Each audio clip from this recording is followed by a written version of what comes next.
ओरमा group, जो सोचता है वो करता है। आपके अपने सपनों का आशियाना। बिहार विधानसभा चुनाव को लेकर लगातार एनडीए और महागठबंधन जो दल हैं उनकी जो बैठकें हैं लगातार वो दिल्ली में चल रही है। आज किसी भी समय एनडीए की ओर से प्रेस कॉन्फ्रेंस करके सीटों की जो घोषणा है वो की जा सकती है, लेकिन प्रेस कॉन्फ्रेंस से पहले हम आपको बताएंगे कि जीतन राम मांझी और उपेंद्र कुशवाहा को एनडीए में कितनी सीटें मिल रही हैं, या यूं कहे तो जीतन राम मांझी और उपेंद्र कुशवाहा कितनी सीटों पर बिहार विधानसभा का चुनाव लड़ेंगे। देखिए एक एक सीटों की जानकारी हम आपको इस वीडियो में देंगे। देखिए सबसे पहले हम पार्टी के बारे में बातचीत करेंगे। जीतन राम मांझी जो केंद्र में मंत्री हैं और वो भी लगातार 7 से 8 सीटों की डिमांड एनडीए में कर रहे थे।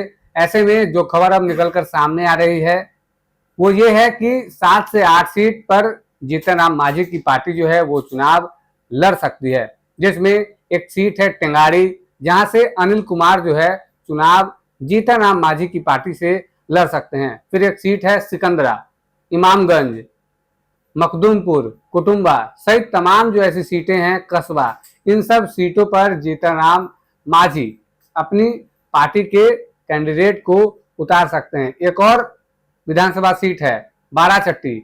इस विधानसभा से जो है ज्योति मांझी चुनाव लड़ सकती है।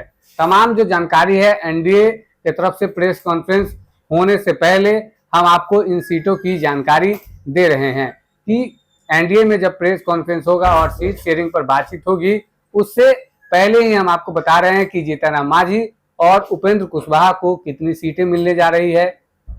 एक एक सीटों की जानकारी हम आपको वीडियो में बता रहे हैं। ये तो बात हो गई हम पार्टी की। अगर हम आरएलएम पार्टी की बात करें, जिस पार्टी से उपेंद्र कुशवाहा आते हैं, उनके राष्ट्रीय अध्यक्ष हैं, उस पार्टी की अगर हम बातचीत करें तो वहां भी लगभग जो बातचीत है वो फाइनल हो गई है। 8 से 9 सीटों की डिमांड लगातार उपेंद्र कुशवाहा कर रहे थे। ऐसे में अब जो चीजें निकलकर सामने आ रही है वो क्लियर हो गया कि किन किन सीटों पर उपेंद्र कुशवाहा की पार्टी चुनाव लड़ेगी। कई ऐसी सीटें हैं जो उनको बदले में दी गई है, यानी कि वो सीट पहले या तो जेडीयू, बीजेपी या चिराग पासवान की सीट थी, लेकिन उसको बदले में अब आरएलएम यानी कि उपेंद्र कुशवाहा को दी गई है, जिसमें पहला जो विधानसभा सीट है वो है उजियारपुर, फिर है दिनारा, सीतामढ़ी, महुआ, मधुबनी, सासाराम, ओबरा, काराकाट, ये सब जो सीटें हैं उस पर उपेंद्र कुशवाहा की पार्टी जो है चुनाव लड़ सकती है। ये सब चीजें जो है अब फाइनल हो गई है। बस लोगों को एनडीए की तरफ से प्रेस कॉन्फ्रेंस का इंतजार है कि एनडीए में किस पार्टी को कितनी सीटें जाती हैं, बीजेपी को कितनी सीटें जाती हैं, जेडीयू को कितनी सीटें जाती हैं, एलजेपी आर को कितनी सीटें जाती है, हम पार्टी को कितनी सीटें जाती है और जीतन राम मांझी को कितनी सीटें जाती है। ये सब जानकारी अब लोगों को इंतजार है कि प्रेस कॉन्फ्रेंस जैसे ही होगा लोगों को इंतजार है कि सीट शेयरिंग में क्या कुछ होगा, किसको कितनी सीटें मिलेंगी। लेकिन प्रेस कॉन्फ्रेंस से पहले हम आपको जानकारी इस वीडियो में ये दे पा रहे हैं कि जीतन राम मांझी और उपेंद्र कुशवाहा कितनी सीटों पर चुनाव लड़ने जा रहे हैं। लगातार जीतन राम मांझी 7 से 8 सीटों की डिमांड कर रहे थे। ऐसे में 7-8 जो विधानसभा सीटें हैं उन सीटों पर उनकी जो मोहर है वो लगती हुई दिख रही है और वहां से हम पार्टी के जो कैंडिडेट है वो चुनाव के मैदान में उतरेंगे। वहीं आरएलएम की बात करें तो वहां भी 9 से 10 सीटों की डिमांड की जा रही थी।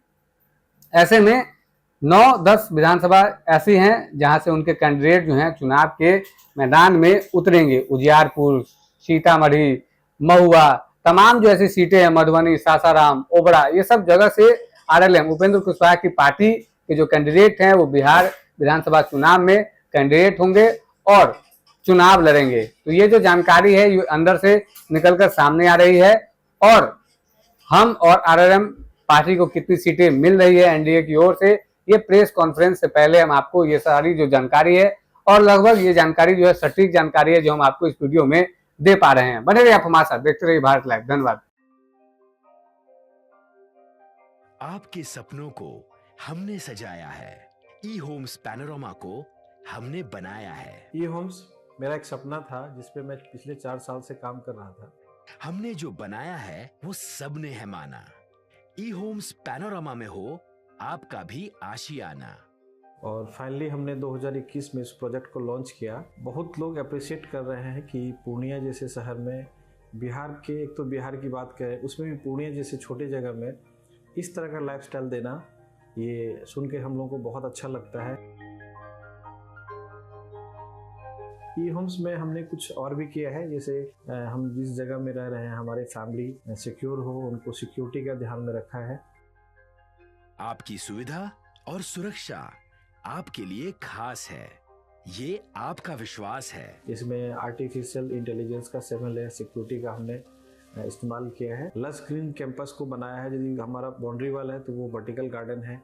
ये जितनी भी फैसिलिटी होता है एक इंटरनेशनल टाउनशिप में, ई होम्स है, ये हम लोग विश्वास नहीं कर पा रहे हैं। जो भी हमारे मित्र दोस्त या जो भी हमारे बाहर के बाहर आते हैं तो हम लोग को बहुत अच्छा सुनने को मिलता है और बहुत अच्छा क्रेडिट मिल रहा है। वो सारा हमने सिर्फ एक बिल्डिंग नहीं बनाया, हमें एक बहुत अच्छा लाइफस्टाइल दिया ई होम्स में, और मेरा एक सपना था जिसको मैं आज फुलफिल होते हुए देख पा रहा हूँ। ये आपका आवास है। ई होम्स पैनोरामा में अब आपका निवास है। E Homes Panorama, luxurious lifestyle redefined. Panorama Group, जो सोचता है वो करता है। अगर ये वीडियो पसंद आई और वह बिहार के राजनीति और बिहारियत से सरोकार रखेनी तो सब्सक्राइब बटन दबा के चैनल के सब्सक्राइब कर ली। ओजे एगो घंटी बा, ओकरा बटन दबा देला से कुल सटीक और मारक खबर रुआ मुफ्त में मिल जाई। अगर रुआ पत्रकारिता के हमनी के नया प्रयोग में सहयोग कर चाहतानी तो ज्वाइन बटन दबा दी। पेटीएम नंबर नोट कर ली 9386816700।